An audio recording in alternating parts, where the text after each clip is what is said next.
My name's Barry Helms.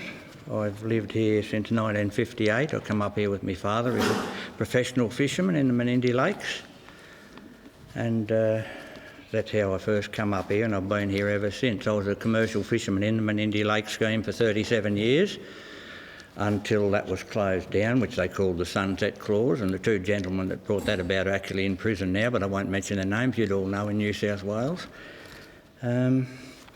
Most people have covered generally most of the things I was going to say, but I've got some things here that can elaborate a little bit more on some of those things. No, I've never, as Ross and other people have said, and Mrs. Page, I've never seen the river as bad as this in my lifetime. Many times the lakes did get down, and just with a stroke of luck we'd get a little bit of a rise and come down, and fish that were just starting to go near the bank and were sick and dying, they let a bit of water through and you could see them recover instantly, where you look over the bank and they just stay there. When they let the water through, all of a sudden they're out swimming and dive down. But that's another story. David Littleproud said the other day, I don't know why politicians, they must be made to tell the truth. I mean, they can't make statements and say things like, for 34 years there's been 600 fish kills in the Menindee lake. I've been here all my life. Try 6, and never to this extent. There's been a couple of minor ones, and fish just starting to get crook, and we'd get a little bit of water and away they'd go. But in the early days there used to be a bit of water left in Pamamaroo. I've been going to meetings with the Department of Water Resources for 30 years. I've actually got a paper back there, BDT 2002, when Pauline Hanson's man, I forgot his name now, he come out here, and the state of the lakes was exactly like they are now, and he said this is all because of early release of the water. And what's been happening, we've been caught in the middle. Originally it was South Australia in the early days. They seemed to have the onus on the water. What a lot of people don't realise, I got the cotton company come down here below Corndilla Lake, and Corndilla Lake drops 4 foot below Menindee Lake. That's on the bottom of the lake scheme.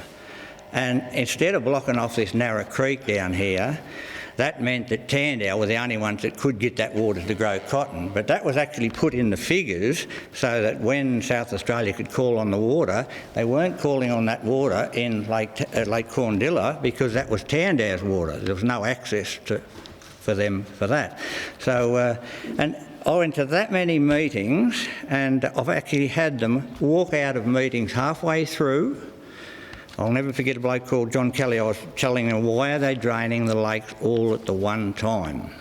And I mentioned to them, you've got to call management. And they went, oh no, we can only pray for rain. I said, but if you've got a 1,000-gallon water tank, you can see how old I am. I said, you don't run it all out on the garden and say it's going to rain next week. They called off that meeting. Another meeting I went to, they said, we're stopping for a break and have a cup of tea. A chap said, let him talk, called out my name, let him talk. He said, Mr. Helms can talk when we have a cup of tea. I went outside, opened the hall, I went outside, it was Ron Page, was then the Mayor of Broken Hill. He come out and shook hands and said, I can't believe, this is back in 2002, I can't believe what's going on here. And I said, oh, nice to meet you, I'll duck in and get a cup of tea. I went in, they packed up the gear and bolted. I've been to fisheries meetings. This is another thing because other people have covered the main reason, but the biggest problem is it's simple. Over-extraction of the head of the Darling River and tributaries. Then mismanagement when it gets to here, all the water drained. Had they kept some water in Pamamaroo, this would not have happened. That's the best lake. It never got blue-green algae in it. And I'll just go on to the fish. I've been here all my life and many people have seen the fish kills. This is what really upset me. I spoke to 3 or 4 politicians in the last month. I asked Niall Blair, I asked Barilaro, and I asked the Deputy Prime Minister. 3 different occasions. What chemicals are down the back in that water? 2 of them said we're actually looking at that now, mind you. The Deputy Prime Minister, Mr McCormack, he said, put his head down. Most of the people had walked out before that. They've got to be accountable. I mean, this is just kid stuff. If if you set out a problem for children and you said, this is the setup, give them the map of the Murray-Darling system and the tributaries of the Barwon-Darling, said we've got Menindee here, we've got South Australia taking so much water there, and said, what is the problem? Why going on here? The kids in grade 5 or 6, 99.9 of them would get the accurate answer. Now, I hope you don't mind me saying this, but I've got to bring up pesticides. Pesticides, it's frightening. It's frightening. Over the years, it used to start to come a little bit, then we'd get a bit of water and it'd disappear. I used to go pig hunting and all that stuff, and your water would flick up, and sometimes in the gill nets it'd flick on your eyes and you'd have to wipe the pesticides out of your eyes. But what's really frightening, they just don't take no notice. With the Fisheries Department, they've got this carp virus they're hoping to bring into the carp. Never been a problem. As everyone's now seen, I've been to many meetings. I went to one 30th of November 2017. I've actually got that hit on the head from the stupidity of what they're proposing to do. They're telling us there's only 25% native fish and the rest were European carp. Well, we all know, we've seen the numbers of the native fish now what's here. And they had the audacity to come up and talk to me after and say, oh, you know, we could use your expertise or you should write a book. Anyway, that's, I believe that one of the scientists has now resigned in charge of that carp virus. And while we're on viruses, I don't know if you people know, but we're losing all our animals. 95% of native birds are gone. And this is happening in Victoria and everywhere. Kookaburras have been happening for years. And I know it's awful, but I'd rather be dead than sit here and listen to people making up excuses for these people that are illegally using pesticides, herbicides. They're using 2,4-D, DDT, you name it, pesticides, insecticides, herbicides, phosphorus, fungicides, lanate, urea, glyphosate. Mark Colston says 4th of the 3rd this month. Glyphosate, it's a match made in heaven for cotton. Glyphosate won't hurt you. Salt will kill you before glyphosate will. Well, now there's hundreds of people now going to say the opposite. And as for that little crowd saying of 600 fish kills, Noel Blair, I was out Menindee the other day. Oh, I've seen a lot of dead Macquarie perch. I've never seen a Macquarie perch here in my life. This is what we're dealing with, absolute incompetence. With the kangaroos, now this, I shouldn't, you know, a lot of cockies will want to have a piece of me. I couldn't care less. The river's the most important thing in the world. The river doesn't belong to anyone. Without the rivers, we're all dead. And these people that say that climate change is not real, what planet are you living on? You dumbos? I mean, for God's sake. And I could go on and on forever, but with the Fisheries Department, I've got documents if you'd like to see them. I went to a meeting 2016, August. I met the Animal Cruelty Party. I went in there. They had a couple of policemen was there. This was before the greyhound legislation was overthrown. And they were in plain clothes anyway, it was all going. I sat there, I had a lot of documents, I sat there quietly, and these ladies were talking quietly. They were concerned, some pastoralists out here found a couple of wounded kangaroos, and they had to put them down. And they talked about that and went on and on. There was an old Aboriginal man there called Uncle Max. Lovely old man, and he was talking about, you know, preserving this and that. So I let him go, and I was handing some of my documents to the facilitator that was helping this Justice Party person, and a lady out in the dark said, come here. I went out there, she said, don't give any more of those documents to them, they're crooks. I said, oh. Anyway, I found out later, she was from the BDT, but she didn't, you know, she was incognito. I've also, the media, they don't report accurately, and when I've questioned them lately about the million dead fish, the million dead fish was 50 million, and that's being conservative. I've been tied up in a boat, a 3-year-old with a rope around with my father. That's incredible. And why do they lie about the numbers of native fish? They tell us, and even Jerry Buckingham, I went off him after reading one thing, he's using the same thing as the fisheries say. We're hoping we'll get the carp virus in there and we'll get the native fish numbers back to 60% of what they were pre-European times by the year 2050. One good flood if we don't lose any more fish with these lakes filled. In 3 years you've got £2 fish or a kilo fish again. It can easily be fixed, but next time it's got to be managed. They just cannot just be draining these lakes. I could go on. I've got that much stuff up there that I can't believe they can tell these lies to your face. I mean, surely, democracy. I thought democracy was a fair go for everybody. I thought politicians were honest. What happened to integrity, principle? Do unto others, not religious, mind you. What happened to all these good characters in human beings? These people seem to think once they get elected, we're easy meat. I don't know what it is. And even the bees, they're all going. And the only numbers of birds are close to towns and adjacent to the outside of the town. I've got them up home, that many birds, and like Ross Files said, they don't drink down the river, they're home. And I enjoy looking out that window every morning and every evening to see I'm doing my little bit. National Parks and Wildlife, Land Services in Broken Hill, it's easy proven, have been using all those chemicals I named, wiping out even echidnas, porcupines. Now, I've got a witness that's seen 13 echidnas dead on the Queensland-New South Wales border on the New South Wales side. The grader driver said to the National Park guy when he came along, he said, "What's going on with all these porcupines?" We call them porcupines, but echidnas. And he said, I've done a bit of shh. It's all jobs for the boys, and no one is prepared to talk up or they lose their job or they can't pay for their paying off a home or whatever. We've got to stop this. Get some genuine Australians. Look at all these people. You people, you need a medal, what you're doing. I mean, it's stupid. It's like the world's gone mad. I mean, Australia, I told a judge in Broken Hill, the world's Australia, well, I didn't say the world, I said Australia is imploding from within. Have a look at everything. There's criminals in the police force, the taxation, the banks, the water resources. It's just frightening. Where's all the good people? We've got to reward them. Anyway, look, I could go on forever, but they've got to do something. Oh, and this one is big. I don't know. I'll probably disappear over this one. But I couldn't care.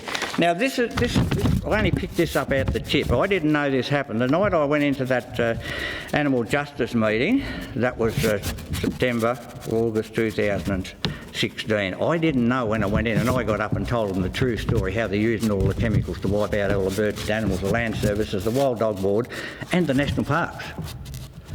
And this come out, I only found this out the tip. Mystery as millions die in the outback. For a mystery illness, this is a vet working for the Land Services.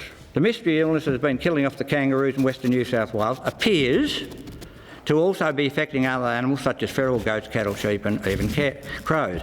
Veterinarians and leading researcher on the issue, Greg Curran, found new information on the exact statistics of the kangaroos that died, which was 4 million, 2.5 brown grey kangaroos and 1.5 million red kangaroos. Astonishing total of 4 million kangaroos, blah, blah, blah, of the unknown disease. This is how they talk. Evidence shows that this disease does indeed spread to goats, potentially cattle and sheep, which is a cause for great concern. It seems that this disease is multi-species pandemic, and experts are still unsure what exactly the cause is. Now, I've lost that other bit, it's home somewhere. He goes on to say this is the most serious virus in the world. Did they quarantine any cattle or do anything about it? That's in 2016-17. They're hiding this stuff. The Khaleesi virus is killing kangaroos, it's killing possums, it's killing goannas, it's killing our creatures. They've hid that since 95. The first outbreak of that Khaleesi virus in the Mungo National Park, 95. Now, I won't mention names, but I was told by a chap he was actually shooting 300 kangaroos a week and to hide them from the tourists.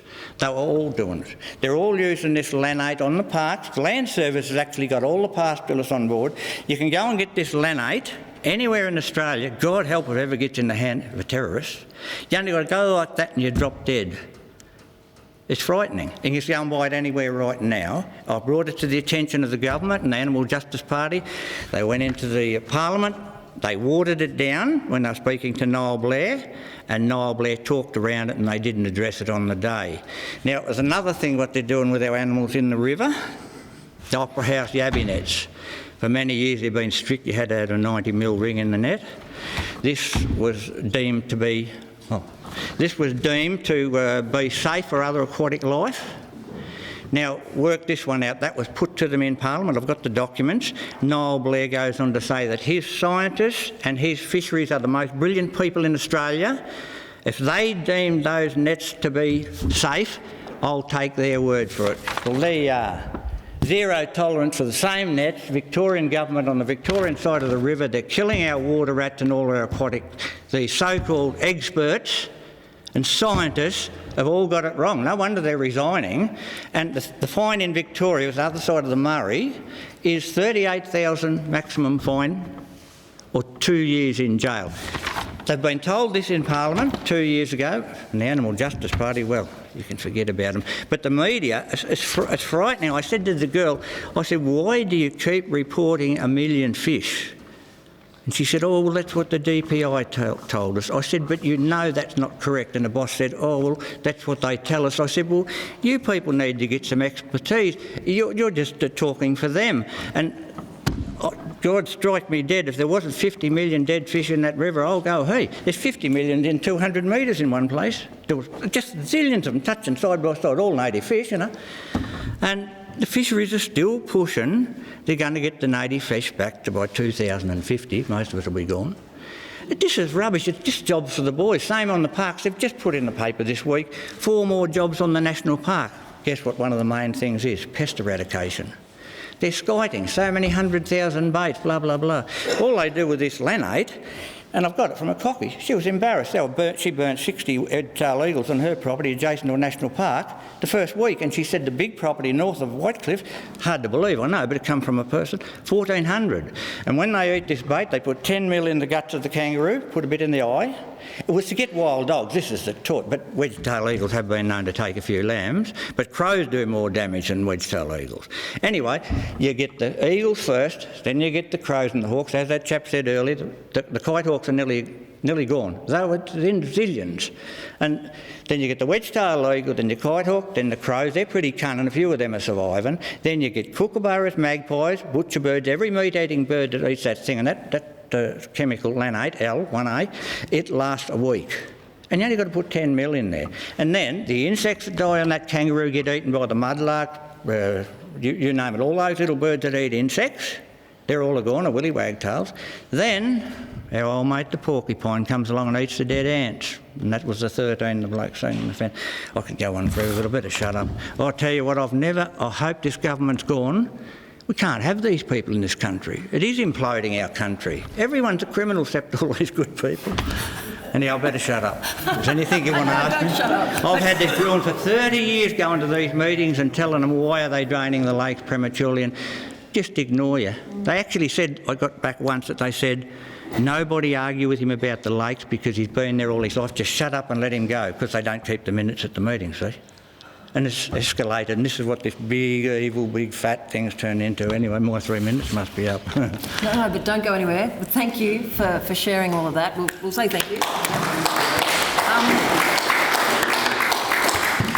We'll come back to the pesticides, which are pretty terrifying. But can we talk for a minute about the fish? You said before at the beginning that you've been running fishing trips, fishing tours, fishing business? No, gill nets, fishing commercially. We used to send the fish to Sydney, Melbourne, all over the place, yeah. No, at times there was 20 commercial fishing working here, and there were still zillions of fish.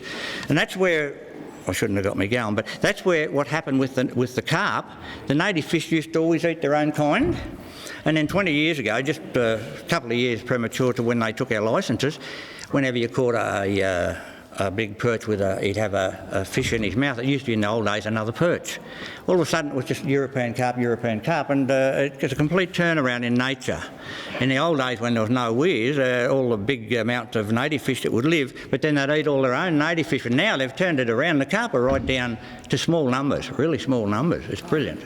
So if you were doing commercial fishing, yep, and there were 20 other people doing commercial fishing? At times there was 20 here at the same time. On Menindee Lakes? And every lake, all these lakes, Pamamaroo, Tandora, Blackgate, even up at Blackgate, Malta Lake, Balaka, Bajiji, Corndilla, all these lakes, Menindee Lake, yeah, and everyone was catching fish. And they breed here in the zillions. That's another thing. One native perch, 2 kilos, has 500,000 eggs.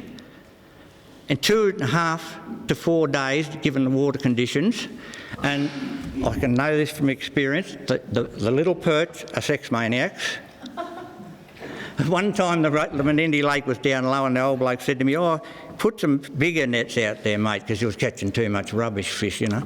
And I put these 6-inch in, I went out and there was great bundles of little perch like this. You had to pull them all into the boat. And I got to the bottom and I had a look and there was one female bigger fish there. So they really do breed big time and quickly. You know, in a couple of months from the time they put the water in at Palmamaroo, right through the system down the creek, they're catching them down here at Tandale. The babies this big, you know, 40 or 50 in an opera house net. They just move. And this is the greatest fish bird breeding place in Australia. This should be a showpiece of Australia, of our wildlife and our fish and everything else. It's beautiful. We used to say to one of the fishermen when we meet out in the lake, "Another day in paradise, eh?" And it was just magnificent. And the birds that nest out there, well, when the lakes fill, I've promised some people I'm going to take them out and just show the diversity of the birds that nest in those hollows out in the water. Up to 20 and 30 pairs in some trees, dead trees with all little holes. It's marvellous. It's the greatest place on earth, it was. When did the commercial fishing start to slow up? They actually took our licence, never slowed. When they took it away, when was that? Do you remember? Catching more fish, 18 years, 16. Just before, a bit before 9/11. What year was that? 2001? Yeah. Yes, and they only let us keep a yabby licence. And now why did they take the fishing licences away? Did they say it wasn't sustainable? No, they were saying that, but we were proving by the returns from the fish that were going in that there was more fish than ever. But it seemed to be a long-term thing. I brought it up 30 years ago out at Sunset Strip at a meeting that I was told it's about chemicals in the ground out here and, you know, minerals and different things. And there could be even better things there. I've heard a little whisper. I don't know about that for sure. I don't want to start that may and could be. But with the fisheries, another thing that they said at this meeting where I shot them down, they called off this carp virus, they said European carp may, this is scientists getting paid a lot of money, may be causing turbidity in the water, may be taking up room of native fish, may be causing weeds and stuff along the rivers to die. Well, none of that's turned out to be true.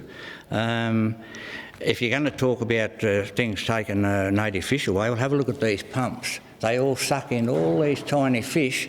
There was a 10-pound cod seen swimming down the furrow down at the Cotton Company down here years ago, but I've seen the filters in Mildura on the blocks and they come up from a Redcliffe pumping station and the bloke, every time he goes to pump, he goes and cleans his filter. Little tiny mussels, little fish, little shrimps, little everything. These big pumps, they're just sucking zillions of native fish out of the system. And they are in the zillions because you can imagine we've up above the main we've still got hundreds of thousands of big native perch in there, and as soon as these lakes fill, they go in there and they just explode. I mean, nothing can breed like that, can they? 500,000. And the cod, you know, from 15 kilos up have 80,000 and they take 7 days. All depending on water temperature, might be a bit quicker. And they're highly fertile, but yeah, they breed in the zillions. Anyway, I better shut up. No, that's okay. Does anyone else have any other questions?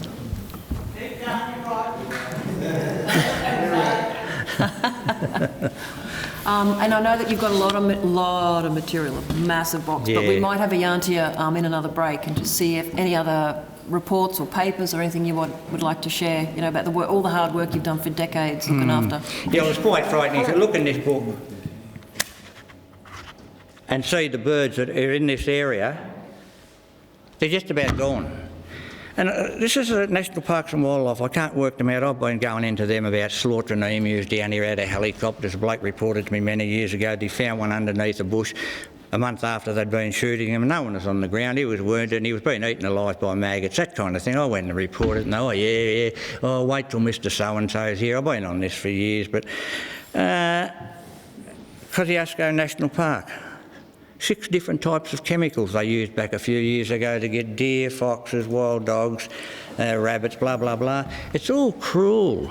And if you read that thing there, these kangaroos, apparently, according to this bloke, 1 minute they're looking good and healthy and you go back 4 hours later and you think they're sleeping, his words, not mine, under the tree and they're dead. But it's very sad. I don't want to be putting pastoralists in. They're good people, but Land Services have been forming groups for many years now and they've been going out and they're trying different chemicals.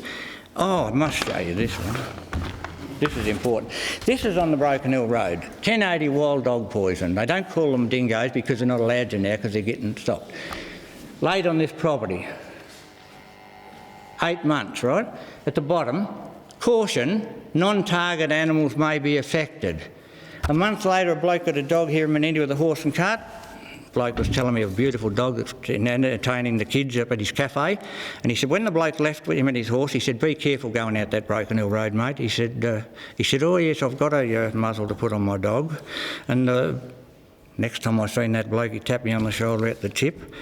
He said, "You know that bloke I told you about that beautiful dog?" He said he didn't put the muzzle on. He let him off the horse and cart. Boom, where I got that.